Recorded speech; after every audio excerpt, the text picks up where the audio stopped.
Okay అండి. అందరికీ నమస్కారం. వివిధ పోటీ పరీక్షలు రాయబోతున్న యొక్క 2 రాష్ట్రాల యొక్క విద్యార్థులందరికీ ప్రతి పోటీ పరీక్షల్లో వెరీ ఇంపార్టెంట్ అండి. రక్షణ రంగం, సైన్స్ అండ్ టెక్నాలజీ. ఈ మధ్య ఆపరేషన్ సింధూర్‌లో పాల్గొన్న యుద్ధ క్షిపణి ఏది? ఆపరేషన్ సింధూర్‌లో పాల్గొన్న యొక్క యుద్ధ విమానం ఏది? ఈ ఉపగ్రహాన్ని ఏ రాకెట్ ద్వారా పంపించారు? ఈ మధ్య పరీక్షించిన యొక్క డ్రోన్ పేరేమిటి? ఇలాంటి అంశాలపైన ప్రతి పోటీ పరీక్ష అడుగుతాడు. ఒక టోటల్ కిక్ రివిజన్ అండి.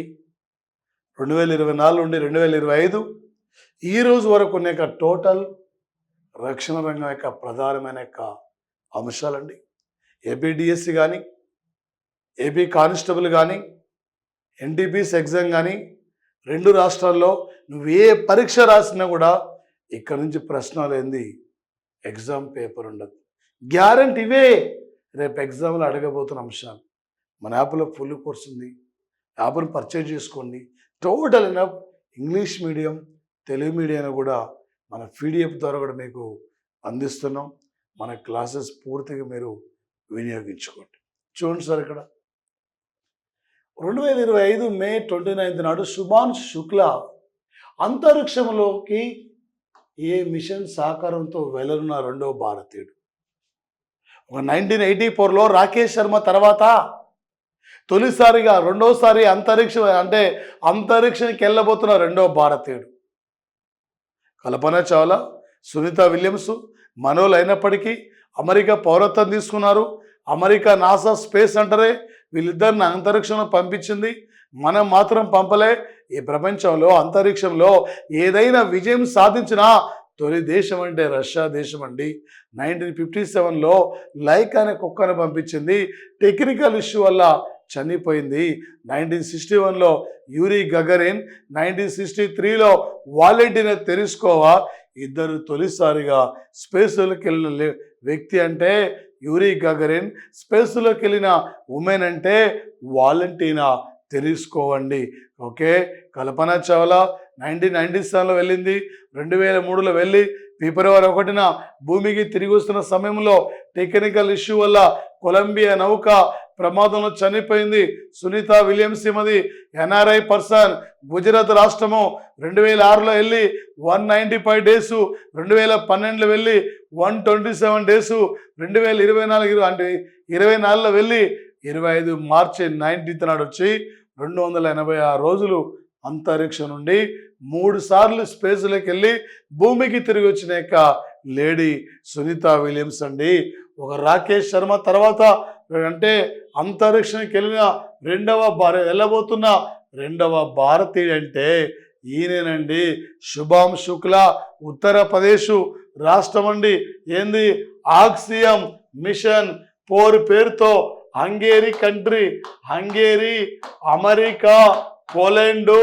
ఓకే, అదేవిధంగా మన ఇక్కడ శుభాంశు శుక్లా ఈ 3 దేశాల నుండి 3 మన శుభాంశు శుక్లా 4 కూడా రేపు ఆక్సియం మిషన్ 4 ద్వారా వీళ్ళు అంతరిక్షంలోకి వెళ్ళి వాళ్ళ అంశాలపై కూడా అధ్యయనం చేయబోతున్నారు.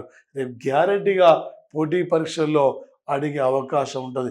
అమెరికా స్పేస్ సెంటర్ పేరు నాసా, ఇండియా స్పేస్ సెంటర్ పేరు ఇస్రో, అదేవిధంగా యూరోపియన్ స్పేస్ సెంటర్ పేరు European space agency, Russia space centre పేరు ఇక్కడ.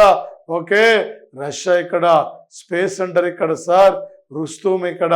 అమెరికా జపాన్ స్పేస్ సెంటర్ పేరు జుక్సో అండి ఇక్కడ. Okay, China rocket long march 3, America rocket Atlas 5, European space agency rocket Ariane 5. Okay, మరి అంటే ఇక్కడ బ్లూ ఆరిజిన్ అనేది అమెజాన్ కంపెనీ యొక్క వ్యవస్థాపకుడైన జే బేజస్ యొక్క space centre. Okay, space X అనేది ఎలెన్ మాస్క్ సంబంధించిన యొక్క స్పేస్ సెంటర్ అండి. ఎగ్జామినరు ఏ టైపులో ఏ లెవెల్లో అడిగినా కూడా ఈజీగా మీరు క్యాచ్ చేయాలండి. మరొకరు చూడండి, 2025 జనవరి 29 నాడు ఓకే NVS-2 ఉపగ్రహాన్ని ఏ రాకెట్ ద్వారా అంతరిక్షంలోకి పంపించారు. భూ ఉపరితల వాతావరణం నావిగేషన్ శాటిలైట్ 2 ఉపగ్రహాన్ని ఏ రాకెట్ ద్వారా పంపించారు? Okay SSLV D2 రాకెటా, LV-M3 రాకెటా, PSLV C-60 రాకెటా, GSLV okay GSLV F-15 రాకెటా? SSLV D2 అంటే small satellite launch vehicle D2 rocket. LV-M3 అంటే లాంచ్ వెహికల్ మార్క్ 3 చంద్రయాన్ 3ని ఈ రాకెట్ ద్వారా పంపించాం. పోలార్ శాటిలైట్ లాంచ్ వెహికల్ అంటే ఇక్కడ launch vehicle ఇక్కడ అండ్ C-60 అంటే recently target charger 2 ఉపగ్రహాలు డాకింగ్ నేషన్ కోసం పంపించాం ఇక్కడ. ఓకే ఆన్సర్ మాత్రం డి ఆన్సర్. ఒక ఉపగ్రహాన్ని తీసుకున్నప్పుడు ఏ రాకెట్ ద్వారా పంపించారు, ఎక్కడి నుంచి పంపించారు, దీని ముఖ్య ఉద్దేశం ఏంది, ఈ రాకెట్ ద్వారా పంపిన యొక్క ఉపగ్రహం పేరేమిటి, ఈ టైపులో పోటీ పరీక్షల్లో అడుగుతాడు. ఏ లెవెల్లో అడిగిన కూడా ప్రశ్న ఈ క్లాసు నుంచి బయటికి పోదు. టోటల్ మీకు అంశాలు మొత్తం కూడా ఉంటాయి సార్. మరొకటి, భారతదేశం S-400 క్షిపణులను ఏ సంవత్సరంలో రష్యా నుండి కొనుగోలు కోసం ఒప్పందాన్ని అంగీకరించింది? 2019, 18, 23, 21 అంటే ఆన్సర్ ఏదండి ఇక్కడ? C answer. ఇక్కడ 33,000 కోట్ల రూపాయలతో S-400 మిసైల్స్ ను మనం కొనుగోలు చేశాం. మనతో పాటు టర్కీ కొనుగోలు చేసింది. మనతో పాటు అంటే చైనా కూడా రష్యా నుండి S-400 మిసైల్స్ ను కొనుగోలు చేశారండి. మరొకటి, ఈ క్రింది వానిలో భారత్ నుండి బ్రహ్మోస్ క్షిపణి కొనుగోలు కోసం 2025 జనవరి 26 నాడు ఒప్పందాన్ని అంగీకరించిన యొక్క దేశం ఇది. 2023లో ఫిలిప్పీన్స్ ఒప్పందాన్ని అంగీకరించింది. ఆన్సర్ ఏంది ఇక్కడ? ఇండోనేషియా ఆన్సర్ అండి. మన రిపబ్లిక్ వేడుకలకు ఇండోనేషియా అధ్యక్షుడు ప్రభావో సుబియాంటో ముఖ్య అతిథిగా పాల్గొని రక్షణ రంగం అంశంపై ఒప్పందం అంగీకరించారు. ఇప్పటికీ 17 దేశాలు బ్రహ్మోస్ క్షిపణి కొనుగోలు కోసం ఒప్పందాన్ని అంగీకరించాయి. బ్రహ్మోస్ క్షిపణి యూనిట్ను లక్నోలో 2వ యూనిట్ని ఇక్కడ ప్రారంభించడం జరిగింది. బ్రహ్మోస్ అంటే భారత్లో ఉన్న బ్రహ్మపుత్ర నది, రష్యాలో ఉన్న మాస్కో నది, ఈ 2 నదుల పేరు మీద ఉమ్మడిగా ఇండియా రష్యా నిర్మించబడ్డ మిసైలే బ్రహ్మోస్. ఇది ఇజ్రాయెల్ రక్షణ సంస్థ పేరు మసూదా. ప్రపంచంలోనే వెరీ పవర్ఫుల్ యొక్క డిఫెన్స్ సెంటర్ పేరు మసూదా అండి. ఆన్సర్ ఏంది? B answer. మరొకటి చూడండి సార్, దేశంలో తొలి విమానవాహక యుద్ధ నౌక INS విక్రాంత్ను ఏ నౌకా నిర్మాణ కేంద్రంలో నిర్మించారు? ఓకే ఏందండి, ఎక్కడ నిర్మించారు? దేశంలో తొలి ఇక్కడ విమానవాహక యుద్ధ నౌక అంటే విక్రాంత్. దేశంలో అతిపెద్ద యుద్ధ నౌక అంటే INS విక్రమాదిత్య. దేశంలో తొలి అణు జలాంతర్గామి అంటే INS హరియంతు. దేశంలో తొలి సోలార్ యుద్ధ నౌక అంటే INS ఇక్కడ సురక్షక్. ఆన్సర్ ఏంది? INS విక్రాంత్ను ఎక్కడ నిర్మించారు అడుగుతుండో. ఓకే ఇక్కడ దేశంలో అతిపెద్ద నౌకా నిర్మాణ కేంద్రం ముంబైలో మజగావ్ డాక్ అండి. ఓకే దేశంలో ఓకే దక్షిణ భారతదేశంలో అతిపెద్ద నౌకా నిర్మాణ కేంద్రం అంటే విశాఖలో హిందుస్థాన్ షిప్ యార్డ్. ఆన్సర్ ఏంది? కొచ్చిన్లో నిర్మించారు. ఒకేసారి ఏకకాలంలో 40 పైగా యుద్ధ విమానాలు యుద్ధ నౌక మీద సముద్రం ల్యాండ్ అయి శత్రుపైవి దాడి చేయగలుగుతున్నాయి. అలాంటిదండి మరొకటి చూడండి, ఇటీవల మహారత్న హోదా ఏ నౌక నిర్మాణ కేంద్రానికి లభించింది? కలకత్తానా, విశాఖ, చెన్నై, కొచ్చినా? ఏంది ఇక్కడ ఆన్సర్? విశాఖలో హిందుస్థాన్ షిప్ యార్డ్ నౌక నిర్మాణ కేంద్రం లభించింది. ఏ లెవెల్లో అడిగినా కూడా నువ్వు ఒక విన్నర్గా ఉండాలి, నువ్వు ఒక విజేతగా ఉండాలి. ఈ అవకాశం ఇది మళ్ళీ మళ్ళీ రాదండి. ఈ అవకాశం మీరు బాగా వినియోగించుకోండి. ఈసారి నువ్వు విన్నర్గా నిలబడగలగాలి ఈసారి. ఓకే, మరొకటి చూడండి, భారత్తో పాటు S-400 క్షిపణులను రష్యా నుండి కొనుగోలు చేసిన దేశాలతో సంబంధం ఉన్నవి.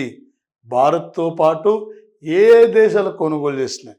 ఇండియా 2018లోనే 33,000 కోట్ల రూపాయలతో మనం కొనుగోలు చేసుకున్నాం.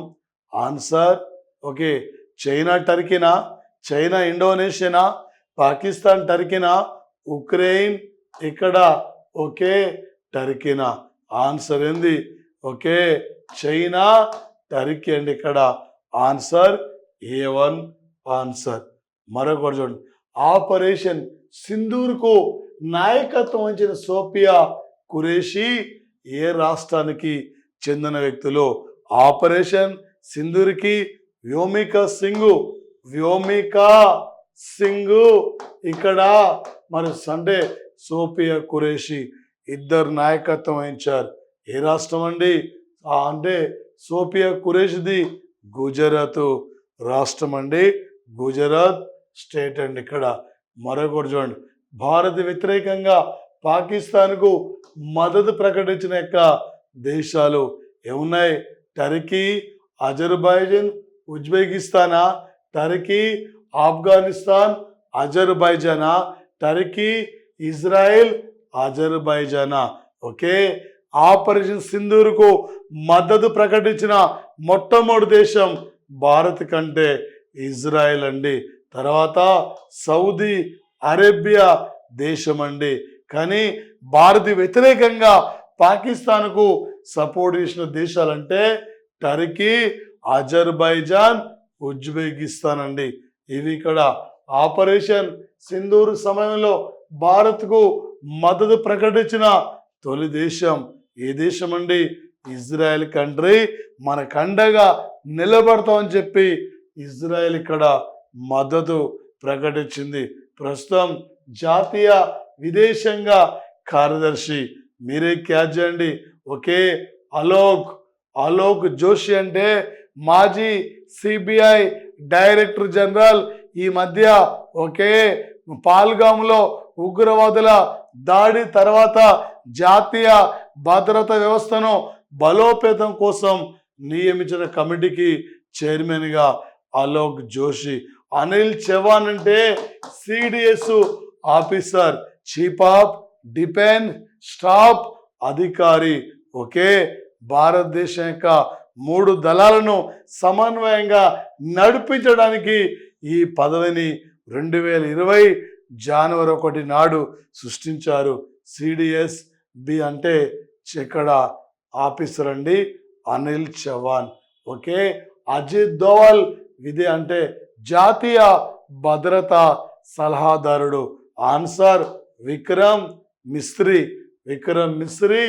ఈయన విదేశాంగ కార్యదర్శి ప్రజెంట్లీ ఇక్కడ. ఓకే, మరొకటి అండి, దేశంలో బ్రహ్మోస్ క్షిపణి తయారీ 2వ యూనిట్ను రాజ్నాథ్ సింగ్ మే 11న ఎక్కడ ప్రారంభించారు? వీడియో కాన్ఫరెన్స్ ద్వారా. ఎక్కడండి? ఓకే, నాగపూరా, బెంగళూరా? నాగపూర్లో ఇక్కడ ఇది ఆర్ఎస్ఎస్ హెడ్ క్వార్టర్ ఉంటుంది. Bengaluru the green city, electrical city, ఉద్యానవన నగరం. ఆన్సర్ ఏంది? లక్నో అండి. రాజ్నాథ్ సింగ్ ఈ నియోజకవర్గం ఆయన ఇక్కడ నుంచే ఎంపీగా ఎలక్ట్ అయిన పర్సన్ అండి. మరొకటి చూడండి, ఈ క్రింది వన్లో ఏ క్షిపణి పరిధి 25 కిలోమీటర్ల నుండి 50 కిలోమీటర్లకి పెంచారు. శౌర్య పరిధి 600 కిలోమీటర్లు. ఇది భూమి ఉపరితలం మీద యొక్క శత్రుపై యుద్ధం చేస్తుంది. అస్త్ర గగన తలం నుండి గగన తలానికి పరీక్షిస్తారు. 110 కిలోమీటర్లు.